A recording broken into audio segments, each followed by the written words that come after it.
नमस्कार दोस्तों, सभी का स्वागत है आज की वीडियो में। और इस वीडियो में देखेंगे हम कम्युनिकेशन टाइप्स और इसके एलिमेंट इंपॉर्टेंस के बारे में। तो देखते हैं। सबसे पहले तो देखेंगे कम्युनिकेशन कहते किसे हैं। तो कम्युनिकेशन ये एक प्रोसेस है इंफॉर्मेशन सेंड करने और रिसीव करने का। आप स्क्रीन पे देख पा रहे हैं, ये एक प्रोसेस है इंफॉर्मेशन सेंड करने के लिए और रिसीव करने के लिए। कहाँ पे दो पर्सनस के बीच दो और दो से ज़्यादा बंदे हो सकते हैं सभी में, जो हम इंफॉर्मेशन आपस में शेयर करते हैं। हाँ, जो नॉर्मल लैंग्वेज में हम इसे संचार भी बोलते हैं। और जो बंदा इंफॉर्मेशन सेंड कर रहा है तो हम उसे बोलेंगे सेंडर। तो जिसके पास इंफॉर्मेशन भेजी जा रही है, जो रिसीव कर रहा है, उसे हम बोलेंगे रिसीवर। तो ये जो इंफॉर्मेशन है किसी भी टाइप की है, उसमें सभी चीज़ें इंक्लूड होती हैं, जैसे fact, idea, concept, opinion, believes, attitude, instructions भी होती हैं, इवन बंदे के इमोशंस, अगर आप वर्बल लाइव बात कर रहे हो तो आगे देखते हैं इसके एलिमेंट्स टाइप के बारे में। तो बेसिकली इसकी 3 टाइप्स हैं कम्युनिकेशन की। सबसे पहली जो है वर्बल कम्युनिकेशन है। इसमें हम जो भी हम बोलते हैं, स्पोकन लैंग्वेज बोल के हम किसी के साथ अपनी जो इमोशंस, अपने फैक्ट को शेयर करते हैं, वो वर्बल में आ जाएगा। तो कोई भी दो बंदे, दो से ज़्यादा अगर आप बोलते हो तो वो फेस टू फेस टॉकिंग से आप समझ लेते हो, तो वो आपकी वर्बल कम्युनिकेशन में आ जाएगा। तो इसमें face to face talking, listening, lecture, seminar, तो कोई भी लिसनिंग टेलीविज़न प्रोग्राम, कोई भी लिसनिंग और स्पीकिंग की प्रोसेस है जो आप करते हो, वो वर्बल कम्युनिकेशन में आ जाएगा। सेकंड टाइप इसमें देखिए रिटन। इसके लिए आपको सीखनी होगी आपकी लैंग्वेज।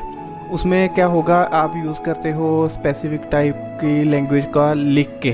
सिंबल्स इसमें आ जाते हैं जो आपने सीखे हैं। जैसे अगर आपकी जो बेसिक लैंग्वेज है, कोई भी है, जैसे हमारी बेसिक लैंग्वेज पंजाबी, हिंदी और इंग्लिश है, तो इन तीनों लैंग्वेज में अगर हमसे कम्युनिकेट किया जाएगा तो हम उसे लिख भी सकते हैं और पढ़ भी सकते हैं। तो अगर कोई जैपनीज़, चाइनीज़ लैंग्वेज लिख के देगा तो हमने वो सीखी नहीं है, तो उसके थ्रू हमसे कम्युनिकेट नहीं हो पाएगा, तो वो एक बैरियर हो जाएगा। बैरियर्स के बारे में भी एक वीडियो बनाएंगे, ध्यान रखिए।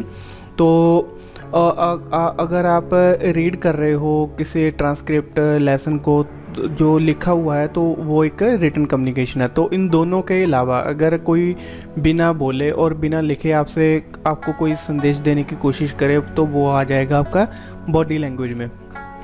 इसमें ये एक नॉन वर्बल फॉर्म है कम्युनिकेशन की, जिसमें मैसेज देने के लिए जिसको यूज़ किया जाता है, जिसमें आपके फेशियल एक्सप्रेशंस, बॉडी एक्शंस और पोस्चर, जेस्चर सभी आ जाता है।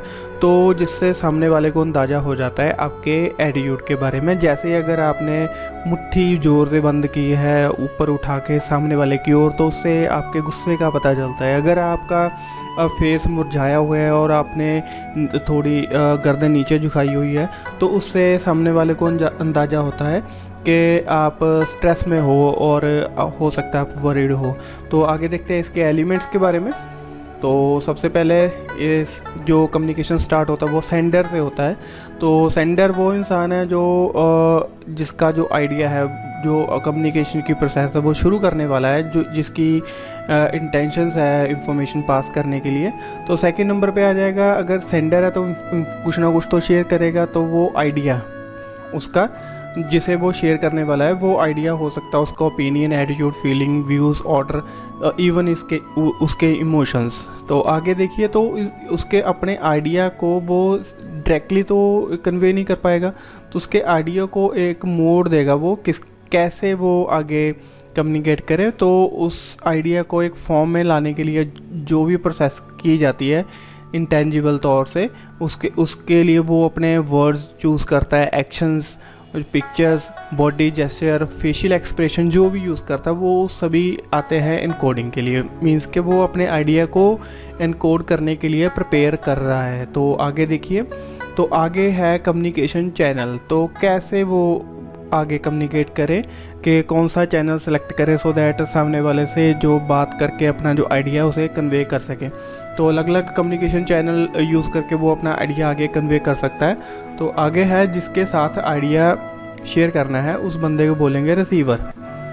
तो रिसीवर वो इंसान है जिसके साथ वो कम्युनिकेट कर रहा है, तो जिसके पास मैसेज जाएगा तो वो कोशिश करेगा मैसेज को समझने के लिए बेस्ट पॉसिबल मैनर, जैसे भी वो समझता है उसकी समझ के अनुसार वो कोशिश करेगा उसको समझने के लिए।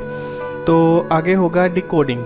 जैसे ही मैसेज रिसीवर के पास पहुंच जाएगा तो वो अपनी सोच के अकॉर्डिंग, अपने एटीट्यूड के अकॉर्डिंग वो उस कम्युनिकेटर के आइडिया को उसकी बॉडी जेस्चर से, उसके वर्ड से अंदाज़ा लगाएगा और अपने अकॉर्डिंग वो समझेगा। तो लास्ट में आ जाता है फीडबैक।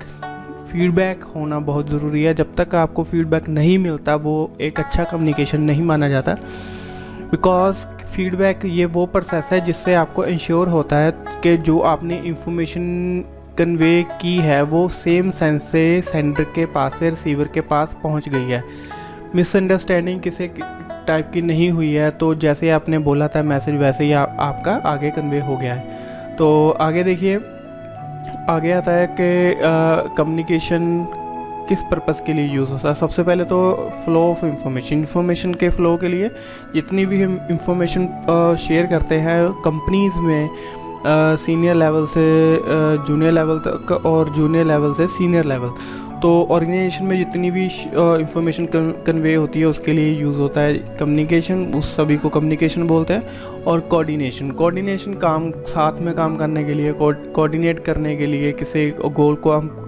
पूरा करने के लिए, अकम्प्लिश करने के लिए तो ज़रूरत होगी कम्युनिकेशन की। विदाउट कम्युनिकेशन आप किसी भी गोल को अचीव नहीं कर पाओगे। और मैनेजरियल स्किल्स को गेन करने के लिए आपको कम्युनिकेशन चाहिए, बिकॉज अगर आप कोई स्किल्स की क्लास लगा रहे हो तो वो एक लेक्चर होगा, लेक्चर को आप सुनेंगे, वो सामने वाला स्पीकर बोलेगा, तो वो एक कम्युनिकेशन का ही हिस्सा है जिसमें आप अपनी इंफॉर्मेशन को बढ़ाएंगे, अपने आइडिया, बिलीव्स, परसेप्शंस, ओपिनियंस, इन सभी को आप अपग्रेड कर सकते हो।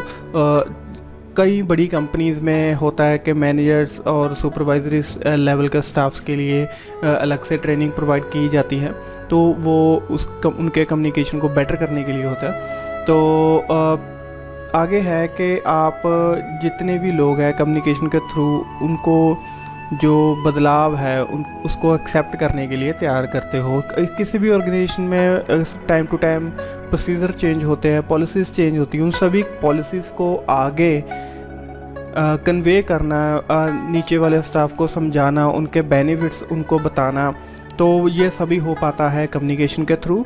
आगे है गुड ह्यूमन रिलेशनशिप्स डेवलप करने के लिए, तो कम्युनिकेशन ही है जिससे हम अपनी फीलिंग्स किसी को बताते हैं और अपने स्टाफ के साथ अपने आइडियाज़ शेयर करते हैं, अपने थॉट्स शेयर करते हैं, अपने परसेप्शन, तो ये कम्युनिकेशन के थ्रू ही हो पाता है। तो जिससे हमारी बॉन्डिंग जो है अच्छी होती है, ह्यूमन रिलेशनशिप्स डेवलप होते हैं, तो होने भी चाहिए, हम सोशल एनिमल्स जो है।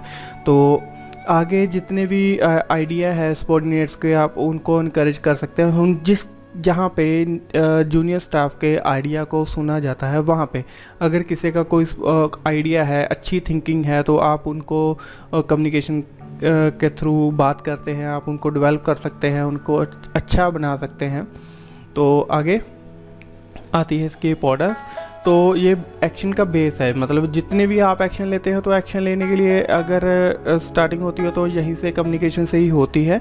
तो जितनी भी प्लानिंग होती है वो प्लानिंग भी यहीं से स्टार्ट होती है, तो बेस इजी हो जाती है प्लानिंग करनी।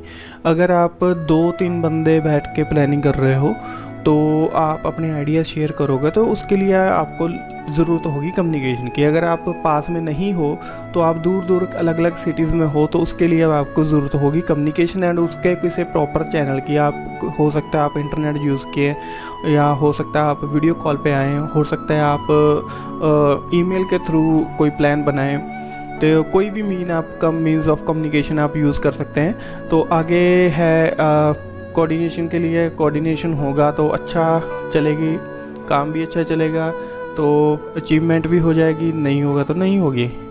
आगे तो जितने भी हम डिसीज़न लेते हैं उनके लिए हेल्पफुल है कम्युनिकेशन। अगर आप किसी भी डिसीज़न को लेने के टाइम थोड़ा हिचकिचा रहे हैं तो आप अपने व्यूज़ किसी के साथ शेयर करते हो तो वो आपकी होगी इंफॉर्मेशन शेयरिंग। तो इंफॉर्मेशन शेयरिंग से सामने वाला अपने व्यूज़ देता हो, आप उनको डिकोड करके अपने अकॉर्डिंग समझ के तो आप अच्छा समझ पाते हो सामने वाले के व्यूज़ को, और आप सिचुएशन को अच्छे से समझ लेते हो तो उससे आपको डिसीज़न लेने में थोड़ी आसानी होती है। तो इफ़ेक्टिव लीडरशिप के लिए कम्युनिकेशन अच्छा है। तो जितने भी आप देखिए हमारे जिस समाज में हम रहते हैं तो वहाँ पे किसी को कितनी भी नॉलेज हो लेकिन पब्लिक बोलने से शर्माती है, तो जो बंदा खुल के बोलता है हम उसे अपना लीडर बना लेते हैं। तो ऐसे ही है कम्युनिकेशन जितने भी कंपनीज़ के लिए अपने जो प्रपोजल्स हैं, ओपिनियन हैं, उन सभी को एडवाइजेस हैं, डिसीजंस हैं, उन सभी को अच्छी से अपने स्टाफ के पास, लोअर लेवल स्टाफ के पास पहुंचाने के लिए जो है लीडरशिप के लिए वो अच्छा एक टूल है। और जितना भी आप किसी का अगर कोई स्टाफ या कोई इंडिविजुअल, कोई भी इंसान डीमोरलाइज हो गया है तो आप उसे अच्छा डिटर्मिनेशन दे सकते हो बाय मोड ऑफ कम्युनिकेशन, और आप उसे मोटिवेट कर सकते हो। अगर किसी के साथ किसी टाइप की कोई मिसअंडरस्टैंडिंग हुई है तो आप उसे भी क्लियर कर सकते हो ओनली थ्रू द कम्युनिकेशन। तो आज की वीडियो में बस इतना ही। अगर आपको वीडियो अच्छी लगी हो तो स्क्रीन पे लिखा है लाइक और कमेंट करना ना भूले। वीडियो देखने के लिए आप सबका बहुत बहुत धन्यवाद। ऐसी वीडियो और भी लेके आते रहेंगे, जुड़े रहिए हमारे साथ। नमस्कार।